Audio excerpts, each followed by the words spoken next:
ಶ್ರೀಕೃಷ್ಣಾಯ ನಮಃ.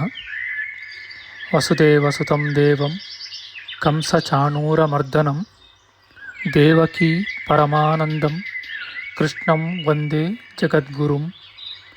ಬ್ರಹ್ಮಸ್ಥಾನ ಸರೋಜಮಧ್ಯವಿಲಸತ್ ಚೀತಾಂಶುಪೀಠಸ್ಥಿತಂ ಸ್ಫೂರ್ಜತ್ಸೂರ್ಯರುಚಿಂ ವರಾಭಯಕರಂ ಕರ್ಪೂರಕುಂದೋಜ್ವಲಂ ಶ್ವೇತಸ್ರಗ್ವಸನಾನುಲೇಪನಯುತಂ ವಿದ್ಯುದೃಚಾ ಕಾಂತಯ ಸಂಶ್ಲಿಷ್ಟಾರ್ಧತನುಂ ಪ್ರಸನ್ನವದನಂ ವಂದೇ ಗುರುಂ ಸಾದರಂ. ಶ್ರೀಗುರುಭ್ಯೋ ನಮಃ. ಲಂಬೋದರಂ ಪರಮಸುಂದರಮೇಕದಂತಂ ರಕ್ತಾಂಬರಂ ತ್ರಿನಯನಂ ಪರಮಂ ಪವಿತ್ರಂ ಉದ್ಯದ್ದಿವಾಕರ ಕರೋಜ್ವಲಕಾಯಕಾಂತಂ ವಿಘ್ನೇಶ್ವರಂ ಸಕಲವಿಘ್ನಹರಂ ನಮಾಮಿ. ತ್ವಾಂ ದೇವ ವಿಘ್ನದಲನೇತಿ ಚ ಸುಂದರೇತಿ ಭಕ್ತಿಪ್ರಿಯೇತಿ ಸುಖದೇತಿ ಫಲಪ್ರದೇತಿ ವಿದ್ಯಾಪ್ರದೇತ್ಯಗಹರೇತಿ ಚ ಯೇ ಸ್ತುವಂತಿ ತೇಭ್ಯೋ ಗಣೇಶವರದೋ ಭವ ನಿತ್ಯಮೇವ. ಶ್ರೀ ಮಹಾಗಣಪತಯೇ ನಮಃ. ಯಾ ಕುಂದೇಂದು ತುಷಾರಹಾರಧವಳ ಯಾ ಶುಭ್ರ ವಸ್ತ್ರಾವೃತ ಯಾ ವೀಣಾ ವರದಂಡಮಂಡಿತಕರ ಯಾ ಶ್ವೇತ ಪದ್ಮಾಸನ ಯಾ ಬ್ರಹ್ಮಾಚ್ಯುತ ಶಂಕರ ಪ್ರಭೃತಿಭಿಃ ದೇವೈಃ ಸದಾ ವಂದಿತಾ ಸಾ ಮಾಂ ಪಾತು ಸರಸ್ವತೀ ಭಗವತಿ ನಿಶ್ಶೇಷ ಜಾಡ್ಯಾಪಃ. ಶ್ರೀ ಸರಸ್ವತ್ಯೇ ನಮಃ. ವೇದಾರ್ಥತತ್ವವಿಶದೀಕರಣೇನ ಪುಂಸಾಂ ಉಚ್ಚೈರ್ಗತಿಂ ಜಗತಿಯೋ ದಯಾಯ ವಿಧಾತುಂ ರಮ್ಯಾಂ ಪುರಾಣಪದವೀಂ ಪ್ರಣಿನಾಯ ತಸ್ಮೈ ಲೋಕೇಶವೈಭವಪುಷೇ ಋಷಯೇ ನಮಸ್ತಾತ್. ತಸ್ಮೈ ವ್ಯಾಸಾಯ ಮುನಯೇ ಸರ್ವಜ್ಞಾಯ ಮಹರ್ಷಯೇ ಪರಾಶರ್ಯಾಯ ಶಾಂತಾಯ ನಮೋ ನಾರಾಯಣಾತ್ಮನೆ. ಶ್ರೀ ವ್ಯಾಸಾಯ ನಮಃ. ನಾರಾಯಣಂ ನಮಸ್ಕೃತ್ಯ ನರಂ ಚೈವ ನರೋತ್ತಮಂ ದೇವೀಂ ಸರಸ್ವತೀಂ ವ್ಯಾಸಂ ತತೋ ಜಯಮುದೀರಯೇತ್. ಕನಕರುಚಿದುಕೂಲಃ ಕುಂಡಲೋಲ್ಲಾಸಿಗಲ್ಲಃ ಶಮಿತಭುವನಭಾರಃ ಕೋಪಿ ಲೀಲಾವತಾರಃ ತ್ರಿಭುವನ ಸುಖಕಾರಿ ಶೇಷಶಾಯೀ ಮುಕುಂದೋ ಪರಿಕಲಿತರಮಾಂಗೋ ಮಂಗಲಂ ನಸ್ತನೋತು. ನಮಾಮಿ ಗೋವಿಂದ ಪದಾರವಿಂದಂ ಸದೇಂದಿರಾನಂದನಮುತ್ತಮಾಡ್ಯಂ ಜಗಜ್ಜನಾನಾಂ ಹೃದಯ ಸನ್ನಿವಿಷ್ಟಂ ಮಹಾಜನೈಕಾಯನಮುತ್ತಮೋತ್ತಮಂ. ನಮಸ್ತೆ ಚಕ್ರಹಸ್ತಾಯ ಶಾಂಗಹಸ್ತಾಯ ತೇ ನಮಃ. ನಂದಹಸ್ತಾಯ ತೇ ವಿಷ್ಣೋ ಶಂಖಹಸ್ತಾಯ ತೇ ನಮಃ. ಓಂ ನಮೋ ವಾಸುದೇವಾಯ ನಮಃ ಸಂಕರ್ಷಣಾಯ ಚ ಪ್ರದ್ಯುಮ್ನಾಯ ನಮಸ್ತುಭ್ಯಂ ಅನಿರುದ್ಧಾಯ ತೇ ನಮಃ. ಅನಾಕಾರೋ ಮಹೋಜಾಶ್ಚ ಯಶ್ಚಾದೃಷ್ಟಗತಿರ್ದಿವಿ ಜಗತ್ಪೂಜ್ಯೋ ಜಗತ್ಪ್ರಾಣಂ ತಂ ವಾಯುಂ ಪ್ರಣಮಾಮ್ಯಹಂ. ವಾಯುರೂಪಿ ಪರಮಾತ್ಮನೇ ನಮಃ. ಪ್ರಿಯ ಬಾಂಧವರೇ, ನಮ್ಮ ಈ ಶ್ರೀ ಲಾಲೀಕೃಷ್ಣ ಚಾನಲ್ಗೆ ಸ್ವಾಗತ. ಇಂದಿನ ವಿಡಿಯೋದಲ್ಲಿ ನಾವು ಶ್ರೀಮದ್ ವಾಯು ಮಹಾಪುರಾಣದ ಪ್ರಥಮ ಖಂಡದ 42ನೆಯ ಅಧ್ಯಾಯದ ಪ್ರಥಮಾಂಶದ ವಿಚಾರ ಮಾಡೋಣ. ಈ ಅಧ್ಯಾಯದಲ್ಲಿ ಭುವನ ವಿನ್ಯಾಸ, ಆಕಾಶಗಂಗೆ, ಚಿತ್ರಕೂಟ, ಕಲಿಂಗ, ಪಂಚಕೂಟ, ಮೇರುಕೂಟ ಇವುಗಳ ವರ್ಣನೆಯ ವಿಚಾರ ಮಾಡೋಣ. ಶ್ರೀಕೃಷ್ಣಾಯ ನಮಃ. ಸೂತಮುನಿಗಳು ಹೇಳುತ್ತಾರೆ, ಆ ಹಿಮಾಲಯದಲ್ಲಿರುವ ಸರೋವರಗಳಿಂದ ಪವಿತ್ರವೂ ಪುಣ್ಯದಾಯಕವೂ ಅತ್ಯಂತ ಜಲಭರಿತವೂ ಆದ ಅನೇಕ ಮಹಾನದಿಗಳು ಉತ್ಪನ್ನವಾದ ವಿಷಯಗಳನ್ನು ಕ್ರಮವಾಗಿ ಹೇಳುವೆನು ಕೇಳಿರಿ. ಯಾವ ಚಂದ್ರನು ಆಕಾಶವೆಂಬ ಸಮುದ್ರದಲ್ಲಿ ಹೊಳೆಯುತ್ತಾನೆಯೋ? ಅಮೃತಾಕರನಾದ ಆ ಚಂದ್ರನು ಸಮಸ್ತ ಭೂತಗಳಿಗೂ ದೇವತೆಗಳಿಗೂ ಆಧಾರನಾಗಿರುತ್ತಾನೆ.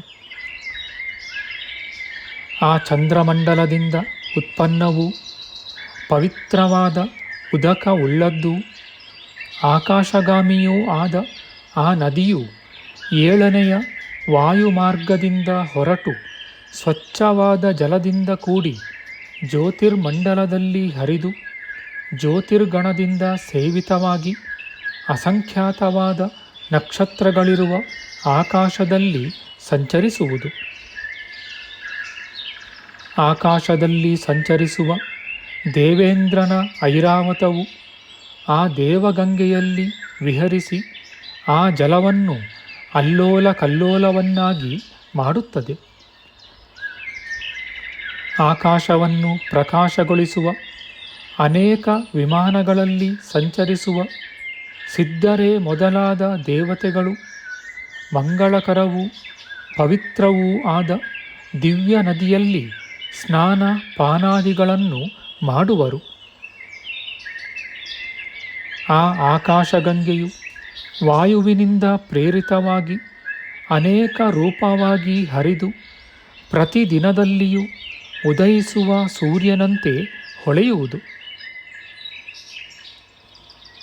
ದೇವಗಂಗೆಯು ಆಕಾಶದಲ್ಲಿ 84 ಯೋಜನದಷ್ಟು ವಿಸ್ತಾರವಾಗಿ ಸಂಚರಿಸಿ ಮೇರು ಪರ್ವತವನ್ನು ಪ್ರದಕ್ಷಿಣಾಕಾರವಾಗಿ ಸುತ್ತಿ ಸಂಚರಿಸುವುದು. ಆ ದೇವಗಂಗೆಯು ಕಾಂತಿಯುತವೂ ಗಾಳಿಯಿಂದ ಪ್ರೇರಿತವೂ ಆಗಿ ಮೇರುವಿನ ಉತ್ತರ ಭಾಗದ 4 ಶಿಖರಗಳಲ್ಲಿಯೂ ಧುಮುಕಿ ಶಿಖರಗಳನ್ನು ಭೇದಿಸುವುದು.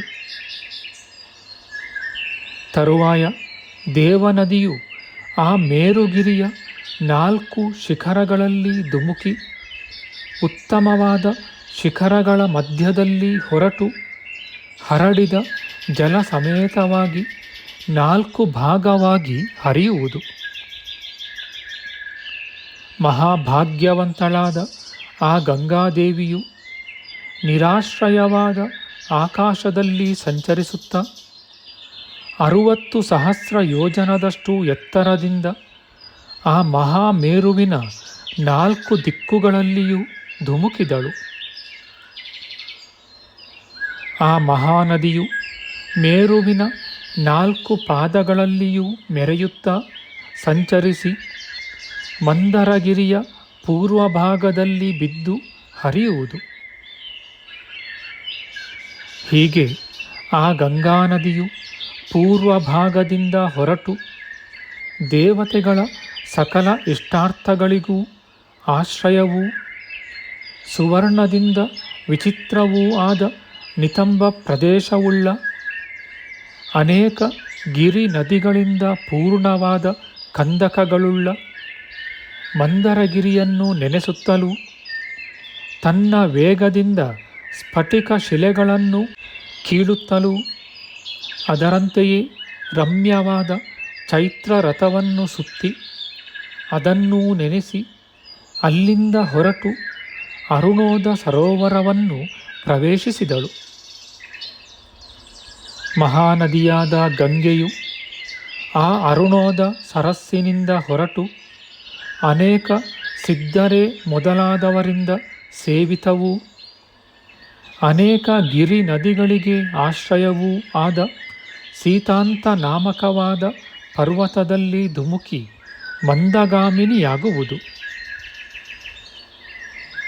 ಆ ಗಂಗೆಯು ಶೀತಾಂತ ಪರ್ವತದಲ್ಲಿರುವುದು ನದಿಗಳಲ್ಲಿ ಉತ್ತಮವೂ ಮಹಾಪುಣ್ಯಕರವೂ ಆದ ಸೀತಾ ನದಿಯೊಡನೆ ಕೂಡಿ ಅನೇಕ ಪೊದೆಗಳಿಂದ ತಡೆಯಲ್ಪಟ್ಟು ಅತಿ ಗಂಭೀರವಾದ ನಡಿಗೆಯಿಂದ ಸಂಚರಿಸುವುದು. ಹೀಗೆ ಆ ಮಹಾನದಿಯು ಶೀತಾಂತ ಶಿಖರದಿಂದ ನಿಕುಂಜವೆಂಬ ಪರ್ವತದಲ್ಲಿ ಬಿದ್ದು ಅಲ್ಲಿಂದ ಸಮಂಜಸವೆಂಬ ಗಿರಿಯಲ್ಲಿ ಧುಮುಕಿ ಅದರಿಂದ ಮಾಲ್ಯವತ್ ಪರ್ವತಕ್ಕೆ ಹೋಗಿ ಆ ಪರ್ವತ ಭಾಗಗಳನ್ನು ತೋಯಿಸಿ ಅಲ್ಲಿಂದ ವೈಕಂಕಗಿರಿಗೆ ಹೋಗಿ ಅಲ್ಲಿಂದಲೂ ಮಣಿಪರ್ವತದಲ್ಲಿ ಇಳಿದು ಆ ಮಣಿಪರ್ವತದಿಂದ ಅನೇಕ ಗವಿಗಳಿರುವ ಪರ್ವತೋತ್ತಮವಾದ ಋಷಭ ಪರ್ವತಕ್ಕೆ ಬಂದು ಸಂಚರಿಸುವುದು. ಹೀಗೆ ಮಹಾನದಿಯಾದ ಆ ಗಂಗೆಯು ಸಾವಿರಾರು ಪರ್ವತಗಳನ್ನು ಭೇದಿಸುತ್ತಾ ಸಿದ್ಧರಿಂದ ಸೇವಿತವೂ ಮಹಾಪರ್ವತವೂ ಆದ ಹಿಮಾಲಯದ ಮಧ್ಯದಲ್ಲಿ ಧುಮುಕಿ ಅಲ್ಲಿಂದ ಮಹಾಶೈಲವಾದ ದೇವಕೂಟಗಿರಿಗೆ ಹೋಗಿ ಅಲ್ಲಿಂದ ಹೊರಟು ಕ್ರಮವಾಗಿ ಸಮುದ್ರದವರೆಗೂ ಹೋಗಿ ಭೂಮಿಗೆ ಬಂದು ಸೇರಿತು. ಆ ದೇವನದಿಯು ಹೀಗೆ ಸಾವಿರಾರು ಪ್ರದೇಶಗಳಲ್ಲಿಯೂ ಪರ್ವತೋತ್ತಮಗಳಲ್ಲಿಯೂ ವಿಚಿತ್ರವಾದ ವನಗಳಲ್ಲಿಯೂ ನಾನಾ ವಿಧ ಸರಸ್ಸುಗಳಲ್ಲಿಯೂ ಸಂಚರಿಸಿ ಧನುಸ್ಸಿನಂತೆ ಗರ್ಜಿಸುತ್ತಾ ಸಹಸ್ರಾರು ನದಿಗಳಿಂದ ಕೂಡಿ ಮಹಾನದಿಯಾಗಿ ಹೊರಟು ಹರಿಯುವುದು. ಮಹಾನದಿಯಾದ ಆ ದೇವಗಂಗೆಯು ಪೂರ್ವ ಭಾಗದಲ್ಲಿರುವ ಭದ್ರಾಶ್ವವೆಂಬ ಮಹಾದ್ವೀಪದಲ್ಲಿ ಸಂಚರಿಸಿ ತರುವಾಯ ಪೂರ್ವ ಸಮುದ್ರವನ್ನು ಪ್ರವೇಶಿಸುವುದು. ಹಾಗೆಯೇ ಆ ದೇವನದಿಯು ದಕ್ಷಿಣ ಭಾಗದಲ್ಲಿರುವ ಪರ್ವತೋತ್ತಮವಾದ ಗಂಧಮಾದನದಲ್ಲಿ ನಾನಾ ರೀತಿಯಾದ ವಿಚಿತ್ರ ಪಾತಗಳಿಂದ ನಾನಾ ಧ್ವನಿಗಳನ್ನು ಮಾಡುತ್ತಲೂ ಜಲವನ್ನು ವಿವಿಧ ರೀತಿಯಲ್ಲಿ ಎರಚುತ್ತಲೂ ಅಲ್ಲಿ ಸಂಚರಿಸಿ ಅಲ್ಲಿಂದ ಗಂಧಮಾದನ ವನಕ್ಕೂ ಅಲ್ಲಿಂದ ದೇವತೆಗಳ ವಿಹಾರ ಭೂಮಿಯಾದ ನಂದನವನಕ್ಕೂ ಹೋಗಿ ಸಮಸ್ತ ಲೋಕಗಳಲ್ಲಿಯೂ ಅಲಕನಂದೆಯೆಂದು ಪ್ರಖ್ಯಾತಿ ಪಡೆದು ದೇವತೆಗಳ ಸ್ವಚ್ಛವಾದ ಉತ್ತರ ದಿಕ್ಕಿನಲ್ಲಿರುವ ದೇವತೆಗಳ ಮನಸ್ಸಿನಂತಿರುವ ಮಾನಸ ಸರೋವರವನ್ನು ಪ್ರವೇಶಿಸುವುದು.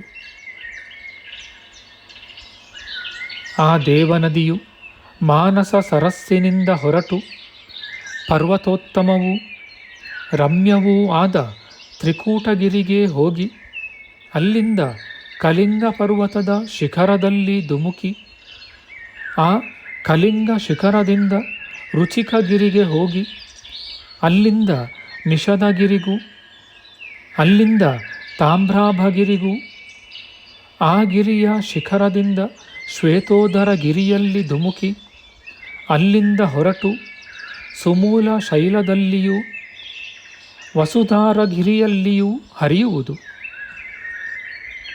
ಉತ್ತರದಿಂದ ಹೊರಟ ಅಲಕನಂದಿನಿಯು ವಸುಧಾರಗಿರಿಯಿಂದ ಹೇಮಕೂಟಕ್ಕೂ ಆ ಹೇಮಕೂಟದಿಂದ ದೇವಶೃಂಗಕ್ಕೂ ಅದರಿಂದ ಮಹಾಶೈಲಕ್ಕೂ ಅಲ್ಲಿಂದ ಪಿಶಾಚಕಗಿರಿಗೂ ಆ ಪಿಶಾಚಕಗಿರಿಯಿಂದ ಪಂಚಕೂಟಕ್ಕೂ ಅಲ್ಲಿಂದ ದೇವತೆಗಳಿಗೆ ವಾಸಸ್ಥಾನವೂ ಪರ್ವತೋತ್ತಮವೂ ಆದ ಕೈಲಾಸಕ್ಕೂ ಹೋಗಿ ಆ ಕೈಲಾಸಗಿರಿಯ ಅನೇಕ ಗವಿಗಳಲ್ಲಿಯೂ ತಪ್ಪಲುಗಳಲ್ಲಿಯೂ ಹರಿಯುವುದು.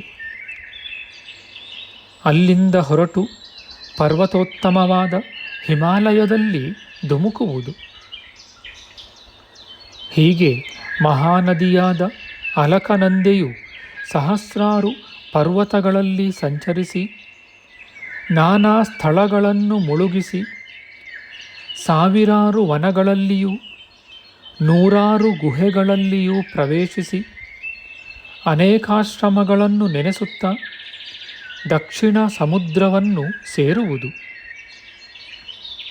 ರಮ್ಯಳು ಸಾವಿರಾರು ಯೋಜನ ವಿಸ್ತೀರ್ಣಳು ಅನೇಕ ಗಿರಿ ಕಂದರಗಳಲ್ಲಿ ಪ್ರವಿಷ್ಟಳೂ ಆದ ದೇವಗಂಗೆಯನ್ನು ಮಹಾತ್ಮನೂ ದೇವೇಶನೂ ಆದ ಶಂಕರನು ಶಿರಸ್ಸಿನಲ್ಲಿ ಧರಿಸಿದನು.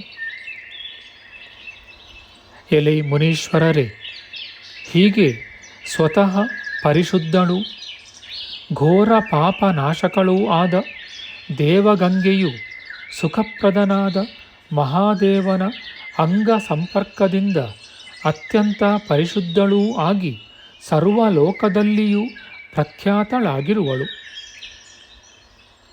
ಹೀಗೆ ಆ ಮಹಾನದಿಯು ಪ್ರತಿಯೊಂದು ಪರ್ವತದಿಂದಲೂ ನಾನಾಮುಖವಾಗಿ ಹೊರಟು ನಾನಾ ನಾಮಗಳಿಂದ ಅನೇಕ ಸಹಸ್ರಾರು ನದಿಗಳಾಗಿ ಹರಿಯುವುದು. ಆ ದೇವಗಂಗೆಯು ಕೊನೆಗೆ ಹಿಮಾಲಯದಿಂದ ಹೊರಟ ಕಾರಣ ಮಹಾನದಿಯಾದ ಗಂಗೆಯೆಂದು ಪ್ರಖ್ಯಾತವಾಯಿತು. ಹೀಗೆ ಗಂಗಾ ನದಿಯು ನಾನಾ ನಾಮಗಳಿಂದ ಪ್ರಸಿದ್ಧವೂ ಸಿದ್ಧಾದಿಗಳಿಂದ ಸೇವ್ಯವೂ ಆಗಿ ಭಾಗ್ಯಶಾಲಿಯಾಗಿರುವುದು. ರುದ್ರರು, ಸಾಧ್ಯರು, ವಾಯು, ಆದಿತ್ಯ ಇವರೇ ಮೊದಲಾದ ದೇವತೆಗಳಿಂದ ಸೇವ್ಯಳೂ ಕೀರ್ತಿಯುತಳೂ ಆದ ಆ ಗಂಗಾ ಮಹಾದೇವಿಯು ಯಾವ ಯಾವ ದೇಶಗಳಲ್ಲಿ ಸಂಚರಿಸುವಳೋ ಆ ದೇಶಗಳೇ ಧನ್ಯಗಳು ಮತ್ತು ಉತ್ತಮವಾದುವು. ನಮ್ಮ ಮುಂದಿನ ವಿಡಿಯೋದಲ್ಲಿ ನಾವು ಶ್ರೀಮದ್ ವಾಯು ಮಹಾಪುರಾಣದ ಪ್ರಥಮ ಖಂಡದ 42ನೆಯ ಅಧ್ಯಾಯದ ಉತ್ತರಾಂಶದ ವಿಚಾರ ಮಾಡೋಣ. ಆಧ್ಯಾತ್ಮಿಕ ಚರ್ಚೆ ಮತ್ತು ವಿಚಾರ ವಿನಿಮಯಕ್ಕಾಗಿ ಶುರು ಮಾಡಿದ ಈ ಚಾನಲ್ನಲ್ಲಿ ನಾವು ಅಪ್ಲೋಡ್ ಮಾಡುವ ಎಲ್ಲ ವಿಡಿಯೋಗಳನ್ನು ಸಂಪೂರ್ಣವಾಗಿ ನೋಡಿ ನಿಮ್ಮ ಸಲಹೆಗಳನ್ನು ಕಮೆಂಟ್ ಬಾಕ್ಸ್ನಲ್ಲಿ ಬರೆಯಿರಿ. ಈ ಚಾನಲ್ಗೆ ಸಬ್ಸ್ಕ್ರೈಬ್ ಮಾಡಿ ಹಾಗೂ ಬೆಲ್ ಬಟನ್ ಒತ್ತಿ ನಾವು ಹಾಕುವ ಎಲ್ಲ ವಿಡಿಯೋಗಳನ್ನು ನೋಡಿ ಪ್ರೋತ್ಸಾಹಿಸಿ. ಕೃಷ್ಣಂ ನಾರಾಯಣಂ ವಂದೇ ಕೃಷ್ಣಂ ವಂದೇ ವ್ರಜಪ್ರಿಯಂ ಕೃಷ್ಣಂ ದ್ವೈಪಾಯನಂ ವಂದೇ ಕೃಷ್ಣಂ ವಂದೇ ಪೃಥಾಸುತಂ. ಶ್ರೀಕೃಷ್ಣಾಯ ನಮಃ.